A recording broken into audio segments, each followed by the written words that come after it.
Estimadas amigas y amigos, en nuestro espacio de hoy vamos a conversar con el autor de un interesante libro. Una novedad, porque el libro todavía no se presenta formalmente, está siendo presentado en los próximos días, pero ya hemos tenido oportunidad de revisarlo, de leerlo, y ahora la oportunidad magnífica de poder conversar con su autor. Se trata de el libro Aucán, Violencia histórica chilena y resistencia mapuche. Aucán, Violencia histórica chilena y resistencia mapuche. Un libro de Seibo Editores y que pertenece a Tito Tricot. Tito Tricot, que ha estado tantas veces aquí en nuestra emisora, es el autor de este libro, es sociólogo, doctor en sociología, máster en gobierno y política latinoamericana de la Universidad de Essex en Inglaterra, y autor de una gran cantidad de libros, ya no sé cuántos son, sobre, recurrentemente sobre el tema mapuche. Uno de ellos me llamó la atención, no lo he leído, pero me llamó la atención su título, Un sociólogo en el Frente Patriótico Manuel Rodríguez. Ya sabremos de qué se trata. Bueno, este libro, Aucán, es escrito después de 20 años, desde que surgiera en nuestro país el movimiento mapuche autonomista, en Lumaco, donde se le dio fundación a este movimiento. Muchos se preguntarán, como yo me lo pregunté también, qué significa Aucán. Y Aucán, estuve viendo diccionario, significa guerrero, rebelde, voluntad, resistencia, de no sometimiento. Y además se trata de un personaje, un comandante Aucán, que se habla que es un verdadero personaje mitológico en esta cultura, ¿no es cierto?, del pueblo fundacional. Saludamos entonces a Tito Tricot. Mucho gusto verte, Tito. Y desde luego, consultarte lo que parece casi obvio. ¿Qué pasó con este movimiento autonomista? ¿Prosperó? ¿En qué estadio estamos hoy día con esta idea de un movimiento mapuche autonomista? Bueno, primero que nada, muchas gracias por la invitación. Mira, la idea del libro surgió, primero que nada, tal como tú dices, porque se cumplen ya 2 décadas, 20 años del surgimiento de lo que podría denominarse el movimiento mapuche autonomista. Y enfatizo la idea de autonomista porque el movimiento mapuche es de larga data, es bastante antiguo. Uno podría decir que comenzó incluso el movimiento de resistencia con la llegada, con la conquista de los españoles. Exactamente. Y prosiguió, obviamente, con el surgimiento y con la consolidación del Estado-nación chileno. Entonces no es nuevo. Y además, ya contemporáneamente, la primera organización mapuche es de 1910. Es decir, es bastante antiguo. Pero yo digo autonomista porque uno podría fecharlo en el año 1997. Y puedo explicar más adelante por qué hablo de Lumaco precisamente como un hecho simbólico, pero también factual, ¿no? De hecho. Y es en ese contexto que surge este libro, ¿no? Como una especie de homenaje a aquellos dirigentes, a aquellos comuneros que organizaron este movimiento en esa zona de la 9ª región de la Araucanía. Pero me parecía importante plantearlo de por qué se decidió escribir este libro. Sí, digamos de paso de que el libro va mucho más allá, ¿no es cierto?, de la efeméride de Lumaco y estos 20 años que se cumplen del movimiento autonomista mapuche. Es un libro que da cuenta de lo que ha sido la discriminación permanente, histórica, de nuestro pueblo mapuche, como tú decías, con la llegada de los españoles hace 5 siglos. Ellos han estado combatiendo primero contra el dominio extranjero y luego contra el dominio que ha querido imponerle el Estado chileno. En el libro me he encontrado con citas que son realmente espeluznantes, por llamarlo de alguna manera. una cita espeluznante que no quiero dejar pasar en esta conversación.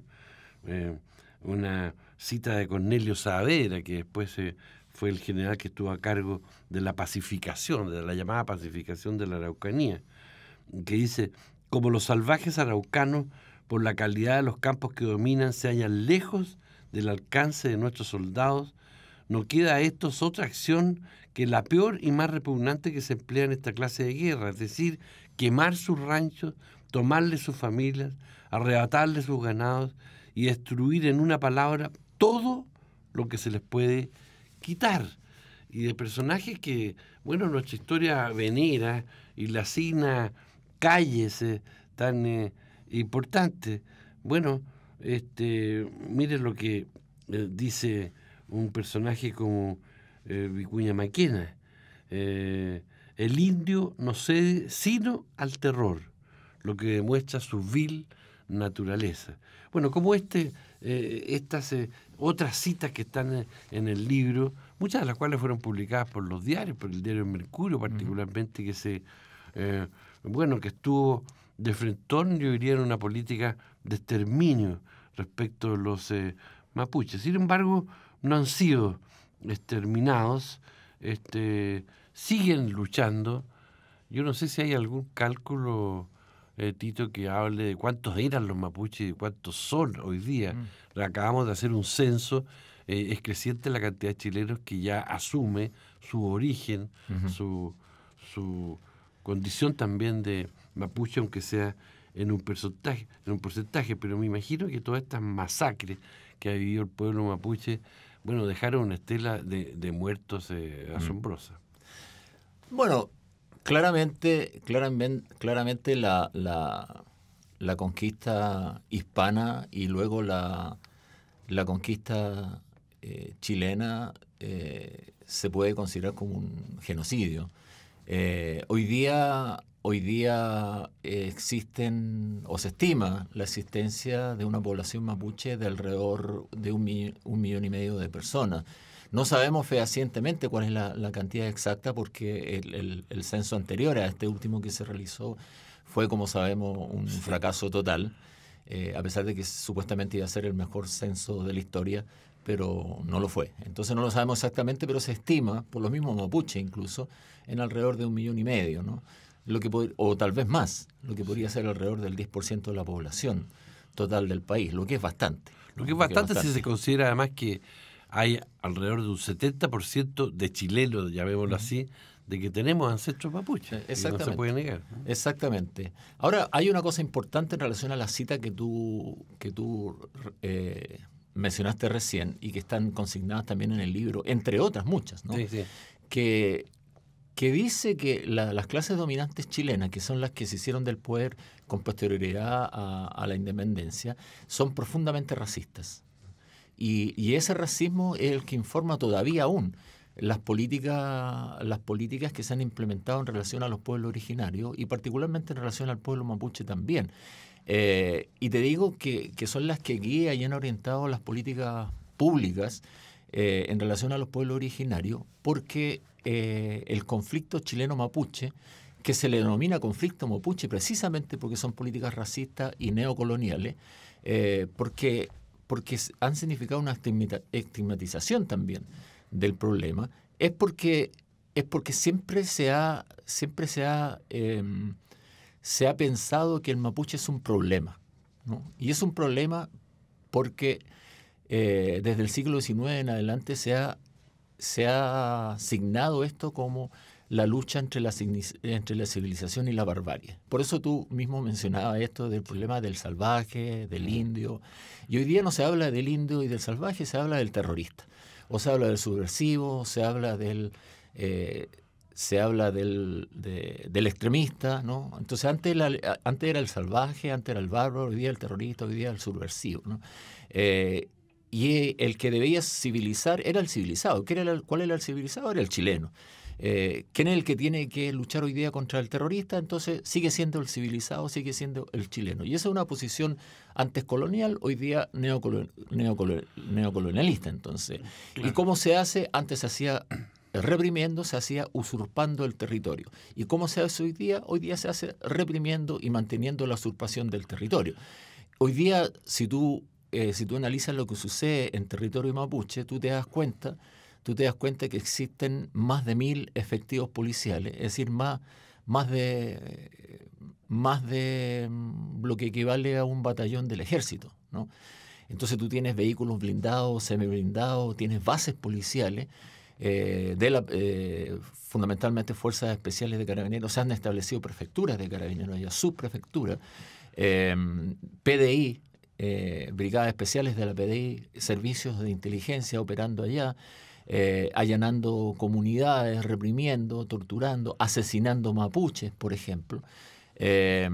Y eso es lo que sucede allá. Entonces, cuando te hablan de que existe un quiebre del Estado de Derecho, claro que existe un quiebre del Estado de Derecho, pero por parte del Estado, es decir, existe terrorismo de Estado. Exactamente, y hay candidatos que se atreven a ofrecer más policías todavía, más armas y más inteligencia para enfrentar este problema. Pero tú apuntas muy bien, el racismo. En el mismo libro yo aprecio, autores que hablaban de los mapuches como personas feas, que hablaban de la necesidad de mejorar la raza, lo que habría explicado la inmigración de europeos que se trajo a Chile después de esta pacificación de la Araucanía y se los instaló como colonos en la zona, y hoy día, son un poder en la zona que representan a las forestales, a las industrias hidroeléctricas, en fin, racismo puro. En algún momento tú lo comparas incluso con expresiones del nazismo, que también se propuso mejorar la raza y exterminar a judíos y a otros. La misma situación. Ahora, las palabras tienen mucha importancia porque me da la impresión de que hay en todo esto una evolución. Primero los mapuches buscaban reconocimiento a su condición, a su cultura, a su lengua, a sus costumbres.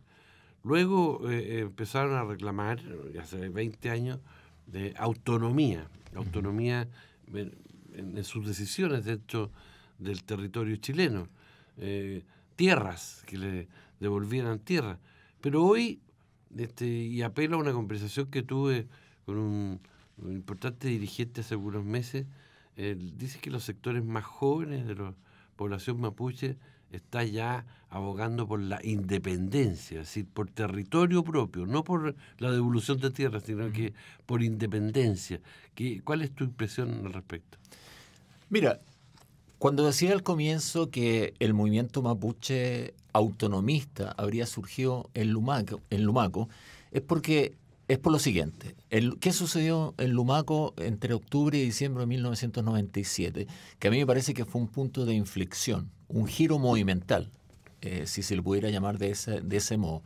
Es porque en ese momento se produce, creo yo, un tránsito desde la demanda, tal como tú dices, ¿no? Desde la demanda culturalista, economicista, a las demandas políticas, ¿no? Es decir, a las demandas por autonomía. ¿Qué sucedió en ese momento? En ese momento las comunidades de Lumaco, que es una zona de la Araucanía, realizan dos acciones que son fundamentales. Hay dos comunidades que son de Pililmapu y Picholoncoyán, que deciden hacer dos cosas que son, a mi modo, decisivas. Uno es recuperan dos fundos, ¿no? Y este concepto de recuperación territorial es esencial recordarlo aquí. Proceden a la recuperación territorial de dos fundos y segundo, queman dos camiones de la Forestal Bosques Arauco. Entonces, el concepto de recuperación territorial, ¿por qué digo que es vital aquí? Porque no solamente ocupan o se toman tierras, ¿no? Sino que proceden a la recuperación territorial de lo que ellos consideran territorio histórico. Porque ocupaciones de tierra o ocupaciones de fondo había habido muchas veces. Y en todo Chile. Y en todo Chile y también en territorio mapuche. Pero lo que ellos estaban haciendo era recuperar territorio histórico. ¿Cuál es la diferencia? Que aquí el Estado, cuando usurpó al término de la guerra, es decir, cuando ellos habían ocupado militarmente y por la violencia extrema, el territorio mapuche, al final de la mal denominada ocupación de la Araucanía, en 1883, ellos habían creado 3.000 reducciones, como ellos lo llamaron, que eran realmente 3.000 campos de concentración, donde ubicaron por la fuerza a los mapuches y los radicaron a la fuerza también, ¿no? Y le entregaron posteriormente, a comienzos de los años 20, le entregaron algunos títulos de merced, que eran títulos de dominio, a algunos loncos mapuches, algunas familias mapuches, para tratar de ordenar el caos que existía, ¿no? Y le entregaron algunas tierras que eran las peores tierras, en definitiva. Y le entregaron estos títulos de merced, que son en realidad las comunidades actuales, son los remanentes, los residuos de esos títulos de merced que le entregó el Estado. Pero las comunidades en Lumaco lo que hicieron al recuperar territorio histórico eran las tierras antiguas, eran el territorio que les pertenecía. Y lo que estaban diciendo en Lumaco, estaban diciendo, a nosotros no nos interesan las dádivas del Estado, no nos interesa lo que el Estado nos quiere dar con estos títulos de merced, con estos papeles que nos dieron. Nosotros estamos recuperando el territorio que es nuestro, no lo que nos quiere dar el Estado, no esos papeles que nos dieron, no los restos de esos campos de concentración donde nos pusieron a la fuerza. Ahí hay una diferencia fundamental. Esa fue una señal política. Entonces eso fue la simiente de esta demanda por autonomía. Exacto, qué bueno que lo recuerdes, como tampoco podemos dejar de recordar de que cuando se habla de las tierras mapuche, de los territorios que pertenecieron ancestralmente a esta etnia, hay que recordar el Tratado de Quilín, firmado entre ellos y los españoles. Uh-huh. Los españoles les reconocieron un territorio, hoy día en la Araucanía, que literalmente interrumpía la geografía chilena para asignarle territorios que los fundadores de la República la reconocieron como propios, uh-huh. Más allá de los homenajes que le rindieron O'Higgins y otros a los mapuches por la contribución que ha tenido en la lucha por la independencia. Entonces, un país que se ufana hoy día de imponer los tratados que tiene con otros países vecinos, bueno, olvida de que aquí hubo un tratado con los mapuches que ha sido absolutamente vulnerado, además de otro tipo de acuerdos al respecto. Absolutamente. El Tratado de Quilín entre los españoles y los mapuches es de 1641, después de 100 años de guerra con ellos, ¿no? Ya que la conquista comenzó en 1541, reconocía el territorio mapuche del Biobío al sur, cosa que jamás hizo el Estado-nación chileno. Entonces, esa fue, como te digo, el ejercicio de soberanía mapuche, el primer intento, si tú quieres, de soberanía mapuche en el marco de lo que es el conflicto chileno-mapuche actual en Lumaco. Y lo segundo que fue la quema de los camiones de la forestal Bosque Arauco, que pertenece al grupo Angelini, que es uno de los grupos más poderosos de Chile, que fue la primera acción violenta, la primera acción de violencia política por parte de un segmento del movimiento mapuche en el marco de lo que es el conflicto presente. Y eso fue muy importante porque las forestales representan la presencia del modelo neoliberal en Chile, que se impuso a través de la dictadura en los años 70, a partir de los años 70, y que ha sido refrendado y ha sido consolidado por los gobiernos de la Concertación y Piñera y la nueva mayoría posteriormente. Entonces, ahí se conjugan estos dos elementos que comienzan, como decía anteriormente, entonces a instalar la idea autonomista en el contexto, como digo, o en el marco de del conflicto chileno-mapuche actual. Entonces, esa es la importancia simbólica y de hecho de Lumaco, que comenzó hace 20 años, ¿no?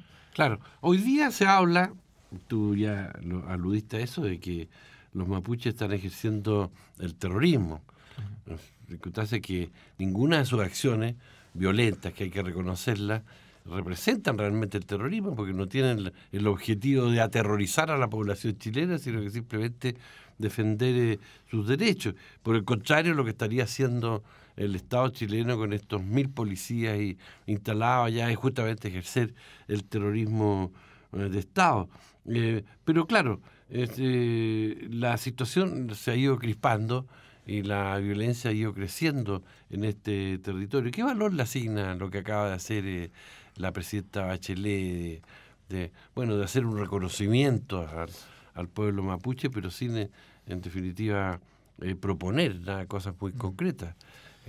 ¿Tú tuviste oportunidad ya de ver lo que propuesto por la presidenta? Sí, claro, sí, claro. Mira, la verdad que lo que propuso la presidenta Bachelet no tiene ninguna relevancia para tratar de solucionar el conflicto actual. No tiene absolutamente nada nuevo. Sus propuestas van en la dirección equivocada. Por ejemplo, el reconocimiento constitucional, que es una demanda antigua del movimiento mapuche, ni siquiera está contemplada porque la pospone hasta que supuestamente haya una discusión en el Congreso acerca de una reforma constitucional. Muchas de las propuestas son de tipo economicista, productivo, que son para la región de la Araucanía en su conjunto, ni siquiera son dirigidas al pueblo mapuche. Plantea la creación de un consejo de los pueblos indígenas, que es un organismo, o sería un organismo de tipo consultivo, es decir, absolutamente simbólico, nominal, que no tiene ningún carácter resolutivo y no resuelve nada, es un ente burocrático. Plantea la posibilidad, tal vez, de un Ministerio de Pueblos Indígenas, que nuevamente sería un ente burocrático, que no resuelve tampoco o no le da ningún carácter participativo real a los pueblos indígenas. Sería nuevamente un ente estatal, como lo fue la Corporación de Desarrollo de los Pueblos la Corporación de Desarrollo Nacional Indígena, la CONADI, que no sirvió para absolutamente nada. Y tal vez en algún momento podría plantear algunos cupos parlamentarios reservados para los pueblos indígenas, pero siempre dentro de lo que es la institucionalidad chilena. Es decir, nuevamente no hay derechos colectivos para los pueblos indígenas. Ni autonomía, ni siquiera en y por lo tanto no hay autonomía. Por lo tanto no hay autonomía, ni menos aún la demanda muy sentida de los pueblos indígenas hoy en día, que es un Estado plurinacional y pluricultural. Exactamente. ¿No? Ahora, hay algo que ha cambiado todos estos años, por lo menos desde que yo tengo uso razón, que son hace bastante tiempo. Los mapuches andaban muchos escondidos. Los que vivían en Santiago o emigraban desde el sur para acá, les costaba reconocer su condición. Hoy uno ve el auge, ¿no es cierto?, de la causa mapuche. Ve que hay gente que se interesa, jóvenes que se interesan por aprender el mapudungún. Nosotros vamos a presentar el próximo 18 de julio aquí un libro justamente de una tesista, periodista de nuestra radio, que refería al mapudungún. En fin, me da la impresión, que quería contrastarla con la tuya, de que hoy día hay una inmensa mayoría del país que está sensibilizado con el tema y que más que creer que a los mapuches hay que someterlos al imperio del Estado chileno, está pensando que la causa mapuche hay que respaldarla y darle las formas de autonomía que reclaman. ¿Tienes tú esa sensación? Sí, absolutamente. Mira, las últimas encuestas que se han realizado, con todo lo cuestionado que son las encuestas, y aún siendo sociólogo yo te lo puedo decir, estiman que alrededor del 67-68% de los chilenos no solamente simpatizan o solidarizan con el pueblo mapuche, sino que comparten muchas de sus demandas, lo cual no es menor. Y yo creo que lo que hizo Lumaco y lo que ha hecho incluso la utilización de la violencia política por parte del pueblo mapuche ha sido precisamente posicionar la demanda autonomista, la demanda por autonomía, es decir, una demanda política. Segundo, ha sido visibilizar el tema mapuche, cosa que no existía antes. Tercero, otro de los objetivos que ha cumplido ha sido precisamente instalar en una nueva generación mapuche, o en las nuevas generaciones mapuche, instalar una conciencia nacionalitaria.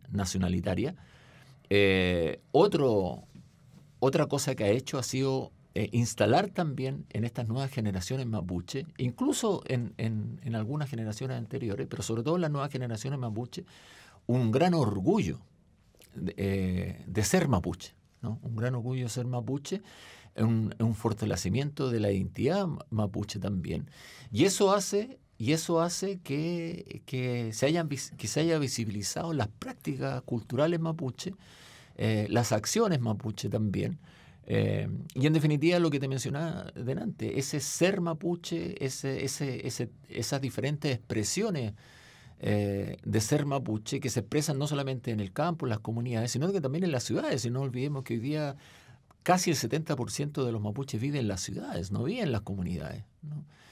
Entonces, y eso no deja de ser importante, ¿no? Bueno, muy importante entonces este libro de Tito Tricot, con quien hemos tenido el gusto de conversar, pero en el ánimo de proponerle a nuestros auditores, a nuestros telespectadores, de que, bueno, aprecien la creación que se está desarrollando al respecto.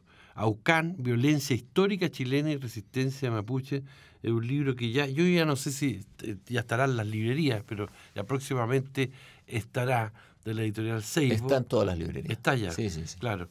No ha esperado la presentación para estar en las librerías, y que yo realmente invito a nuestros auditores, lectores y telespectadores a revisar, a conocer, porque la verdad es que enseña mucho de lo que ha sido esta amarga historia chilena en relación a nuestro pueblo fundacional.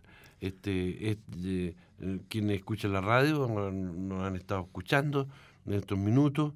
Luego pueden ver la versión de esta entrevista, de esta conversación, en nuestro diario electrónico, y un poquito más tarde también el registro audiovisual en nuestro diario TV. Muchas gracias, Tito, que te vaya muy bien con este libro, y espero tenerte luego por aquí con otra premisa compuesta. Ok, muchas gracias.